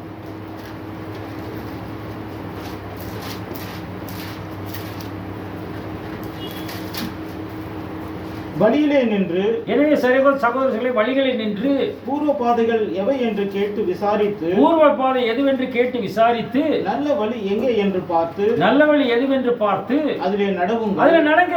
இன்னும் நம்ம கேட்டதா இருக்கிறோம், அதில் நடவுங்கள். அப்பொழுது உங்கள் ஆத்துமாவுக்கு இளைப்பாறுதல் கிடைக்கும். அப்பொழுது நமது ஆத்துமாவுக்கு இளைப்பாறுதல் கிடைக்கும். அதுக்கப்புறம் வேண்டாம், ஏன்னா நம்ம அதிலிருந்து வெளியே வந்துட்டோம். அவங்க நடக்க மாட்டாங்க, நாம் அப்படி இல்லை. அதனால அந்த வசனத்தை வாசிக்காமல் நம்ம விட்டு விடலாம். சரிங்களா? படிக்க இது மத்தேயு 7:28-29. இயேசு கிறிஸ்துவின் உபதேசம். இயேசு இந்த வார்த்தைகளை சொல்லி முடித்த போது, இயேசு கிறிஸ்து மலை பிரசங்கத்தில் இந்த வார்த்தைகளை எல்லாம் சொல்லி முடித்த பின்பு அவர் வேத பாரகரை போல போதிய, அவர் வேத பாரகர் மாதிரி அந்த மாதிரி என்ன பண்றாரு, இந்த சர்ச்சில் இருக்கக்கூடிய மாதிரி எல்லாம் போதிக்காம அதிகாரமுடையவராய் அதிகாரமாக பேசுகிறவராக இருக்கிறார். அவர்களுக்கு போதித்தபடியால், அதிகாரமுடையவராய் போதித்தபடியால் ஜனங்கள் அவருடைய போதகத்தை குறித்து ஆச்சரியப்பட்டார்கள். ஜனங்களுடைய போதகத்தை குறித்து நாம் அவருடைய போதகத்தை குறித்து நாம் ஆச்சரியப்படுகிறோமா? அவர் பட்சத்தில் நிற்கிறோமா? நல்ல வழி எது என்று பார்த்து நடக்க பிரயாசப்படுகிறோம். அதான் சென்ற ஆண்டெல்லாம் எப்படி இருந்தோமோ தெரியாது. ஒருவேளை சென்ற ஆண்டு நம்ம நல்ல வழியில் தான் நடந்திருக்கிறோம். ஆனால் அதை விசாரித்து திரும்பவும் பார்த்து இது சரியான பாதை தான் நான் கூகுள் மேப்பில் நம்ம பார்த்து கரெக்ட் பண்ணிக்கிறோம் இல்லையா? அது மாதிரி கரெக்ட் பண்ணிவிட்டு கூகுள் மேப்பு வேறு பாதையை காட்டும், ஷார்ட்கட்டெல்லாம் காட்டும். அதில் போய் டிச்சு வெட்டி வச்சுருப்பான், குழி வெட்டி வச்சுருப்பான். அங்கே போய் லாக் ஆகிடக்கூடாது. சின்ன சந்தில் போகும், அது 15 அடி சந்தில் உங்களுக்கு காரை கூட்டிகிட்டு போயிடும். உங்களால் திரும்ப முடியாது, ரிவர்ஸும் வர முடியாது. உங்களை பார்த்து உங்களோட 10 பேர் வந்திருப்பான். அவன் கார் பிரேக் டவுன் ஆகி நிற்கும். நீங்கள் முன்னாடி போனே பின்னாடி வர முடியாது. கூகுள் மேப் ஃபாலோ பண்ண காட்ஸ் மேப்பை ஃபாலோ பண்ண கற்றுதாமே இந்த வாழ்க்கை ஆசை.